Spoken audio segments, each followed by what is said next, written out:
Assalamualaikum warahmatullahi wabarakatuh.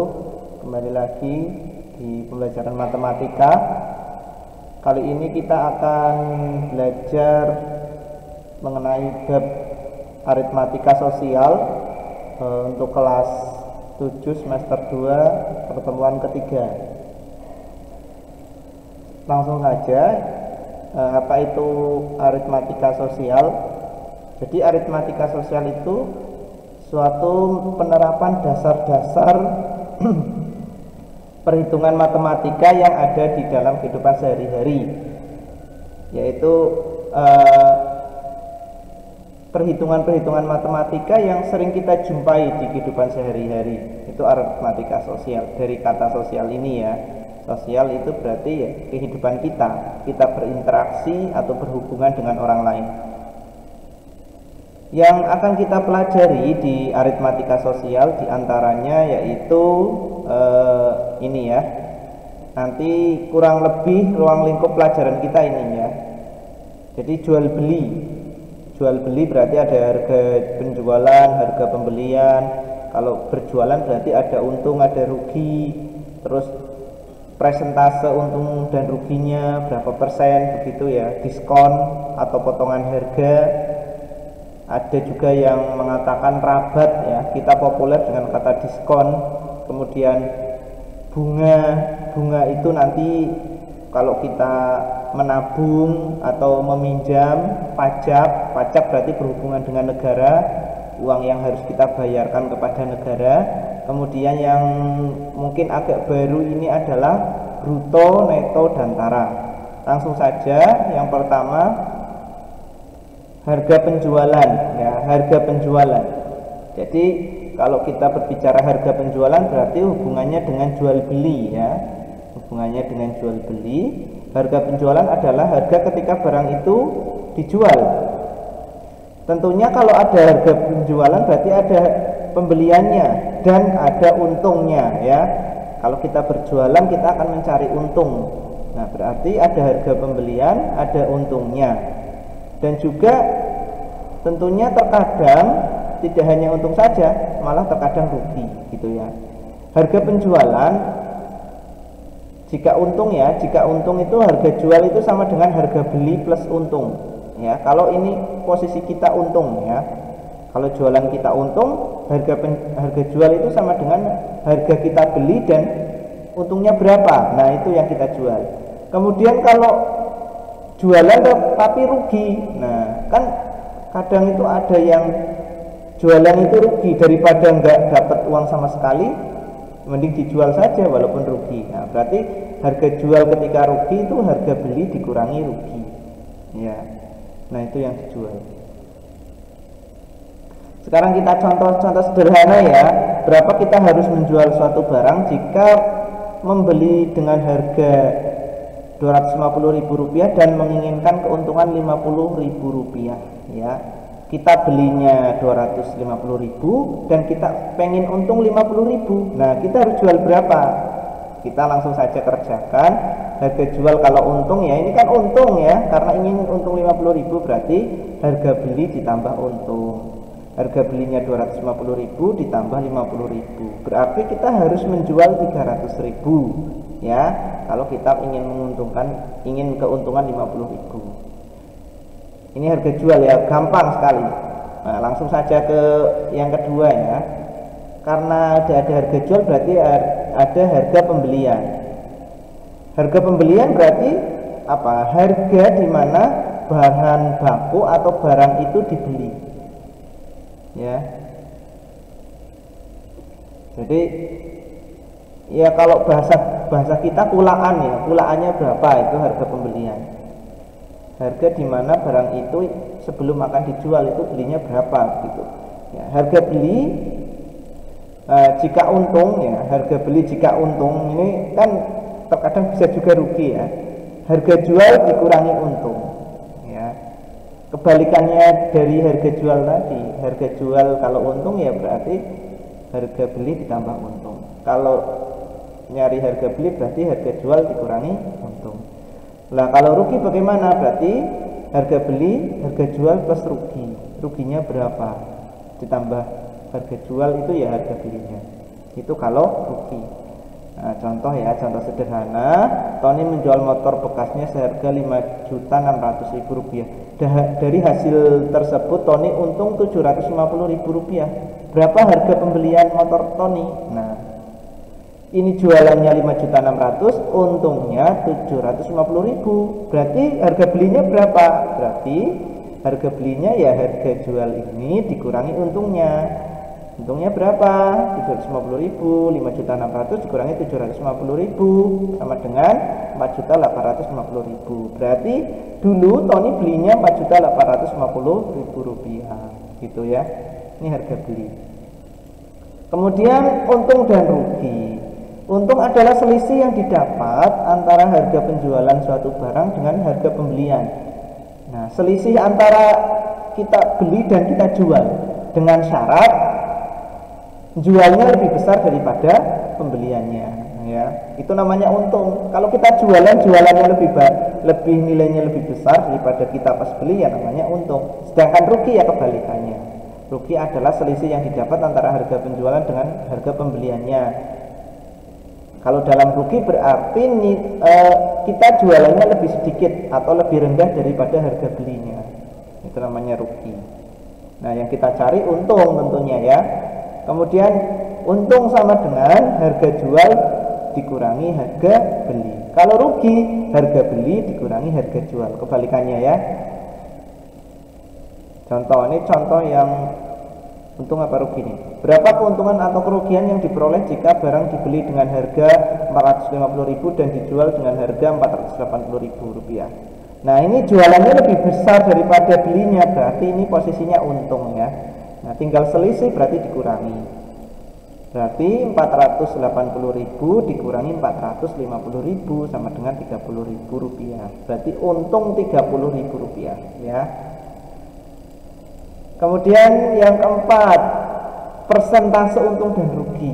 Nah, ini untungnya berapa persen, ruginya berapa persen gitu ya. Ini persentase untung dan rugi. Caranya sama.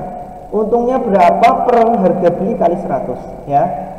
Nah, untungnya berapa kali per harga beli kali 100. Kalau rugi ya ruginya berapa?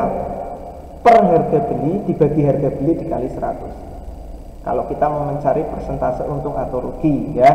Ingat, persentasenya berdasarkan harga beli, bukan harga jualnya ya. Berarti kalau untung berapa ya untuk contohnya ini ya, seorang penjual membeli barang 1 juta, barang terjual 900.000 rupiah, berapakah persentase keuntungan atau kerugian? Ini terlihat ya, belinya 1 juta, jualnya 900.000, berarti rugi nih. Berarti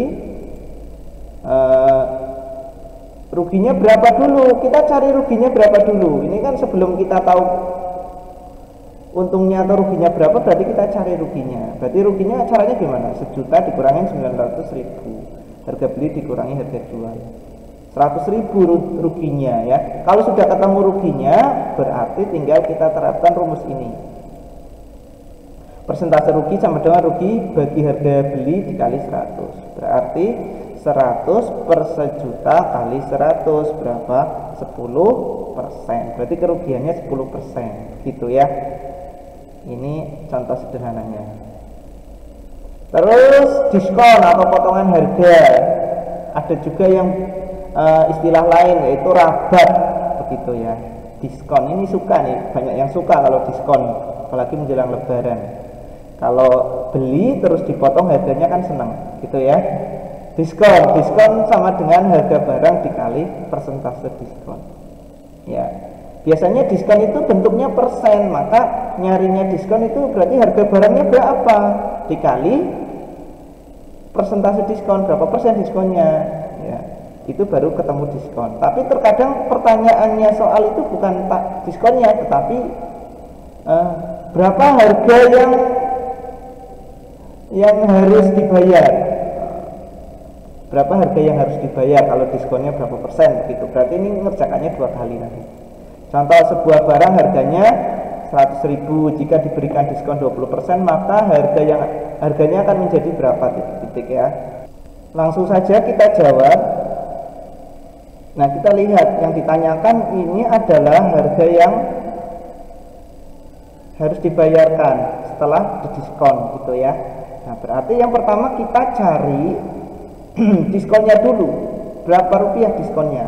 Nah, tidak bisa langsung harganya berapa. Baru nanti harga sebelum didiskon dikurangi diskonnya. Itu diskon sama dengan harga barang dikali persentase diskon.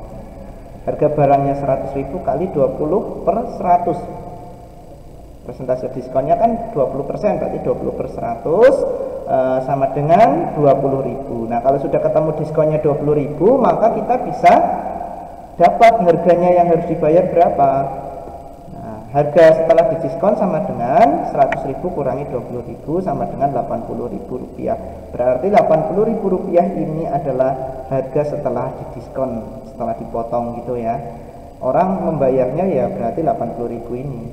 Nah, sekarang selanjutnya bunga. Bunga adalah tambahan yang diberikan kepada suatu nilai. Nilainya bertambah. Sama seperti diskon, bunga biasanya dalam bentuk persen. Nah, bunga ini nambah ya, berarti bunga bisa tabungan, bisa pinjaman. Kalau tabungan berarti setelah beberapa lama nambah uangnya berapa. Kalau pinjaman ya yang harus dia kembalikan itu bertambah. Minjam 1 juta bisa saja nanti kembalikannya bisa jadi 1.100.000 dan sebagainya. Nah, bunga ini yang dalam agama Islam itu masih perdebatan ya. Riba kalau secara tegas ya nggak boleh, cuman melihat tidak adanya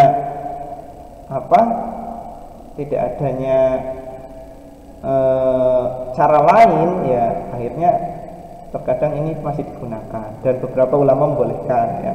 Tetapi sekarang sudah ada bank syariah dan sebagainya ya, gunakan yang syariah, bagi hasil namanya ya, gitu. Nah, sekarang bunga tabungan, tapi kita harus mempelajarinya supaya kita tahu ya. Bunga, kalau kita mau cari bunga tabungan berarti bunganya berapa? Berarti lama nabungnya berapa lama, biasanya bentuknya bulan per 12 ini berarti 1 bulan dalam jumlah bulan dalam setahun ya. Terus presentasi bunga setahun per 100 kali tabungan awal. Nah, ketemulah bunganya berapa. Ya, bunganya 12%, bunganya 20%. Enak sekali ya, bunganya 20%.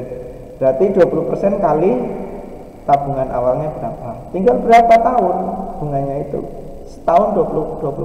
Berarti kalau dia nabungnya setahun ya 1 kan 12 per 12 kali 20%, 20 per 100 kali tabungannya. Terus persentase bunga berarti bunganya berapa persen. Nah, bunganya berapa dibagi tabungannya berapa kali 100. Nah, dalam persentase pasti dikali 100. Itu kalau tabungan. Sekarang pinjaman sama saja sebenarnya, cuma diganti lama meminjam. Kalau tabungan lama menabung. Kalau bunga cari persentase pinjaman berarti ya sama saja, cuman di sini diganti pinjamannya berapa gitu. Kalau sini kan tabungannya berapa. Nah, lanjut. Sekarang pajak. Nomor 7 pajak ya. Pajak adalah jumlah uang yang ditarik oleh negara kepada rakyatnya. Nah, ini digunakan untuk kepentingan rakyat juga nantinya. Nah, yang berhak menarik pajak adalah negara ya. Contoh pajak diantaranya adalah pajak penambahan nilai PPN, pajak penghasilan PPh, pajak bumi dan bangunan PBB, itu contoh-contoh pajak. Dan pajak-pajak yang lain ya. Ada pajak kendaraan bermotor yang setiap tahun kita bayar itu ya. Besar pajak sama dengan persentase pajak dibagi 100 dikali nilai barangnya. Nilai barangnya berapa gitu ya. Kalau barangnya nilainya ini 20 juta ya, pajaknya 2%, nah, berarti 2 per 100 kali 20 juta itu pajaknya. Kemudian yang terakhir bruto neto tara. Nah, ini yang mungkin kita belum pernah ketemu ya. Bruto itu apa, neto itu apa, tara itu apa ya. Bruto adalah istilah untuk perhitungan kotor dari suatu barang. Ini bisa berupa berat, bisa berupa harga ya, harga suatu barang. nilai kotor, nilai total ya. Bruto sama dengan neto plus tara. Karena nilai kotor, nilai keseluruhan lah gitu ya, berarti neto plus tara. Nah sekarang tara. Tara adalah selisih antara neto dan bruto. Berarti selisihnya bruto dan neto itu namanya tara. Nanti Pak Eko contohkan ya, contohkan kasusnya. Terus tara adalah bruto dikurangi neto. Terus neto berarti neto bruto dikurangi tara. Nah, bruto di sini posisinya pasti yang paling banyak gitu ya. Contoh kasus dalam berat ya, misalnya kemasan gula ya. Gula dalam kemasan. Brutonya yang mana? Brutonya berarti kemasannya, gulanya ditimbang total berapa. Nah, kalau neto berarti gulanya saja tanpa ada kemasannya. Makanya di kemasan atau bungkus-bungkus produk biasanya ada tulisan neto berapa gitu ya. Itu berarti berat bersih tanpa kemasan, tanpa apapun begitu ya, namanya neto. Nah, tara yang mana? Tara berarti bungkusnya gitu ya, beratnya berapa. Ada juga tara yang berat, misalnya botol es botol ya, es botol yang botolnya kaca itu kan berat di taranya, padahal isinya enggak terlalu berat gitu ya. Nah kalau harga gimana? Contohnya kasus bruto neto tara itu di jualan online itu ya. Kalau kita beli online, brutonya yang mana? Yang mana bruto berarti harga barang itu terus ongkirnya sama biaya-biaya penanganan, asuransi dan sebagainya, itu bruto total. Nah netonya yang mana? Neto berarti harganya berapa itu sebelum ongkir, sebelum biaya-biaya yang lain. Kalau di barang itu setelah di check out ternyata harganya berubah jadi lebih mahal karena sudah sama ongkir sama yang lainnya. Nah taranya mana? Taranya berarti ongkirnya, biaya penanganannya, asuransinya, itu taranya. Itu ya kasusnya. Itu saja untuk pertemuan kali ini. Kita bahas minggu depan untuk soal-soalnya. Kurang lebihnya mohon maaf. Terima kasih. Wassalamualaikum warahmatullahi wabarakatuh.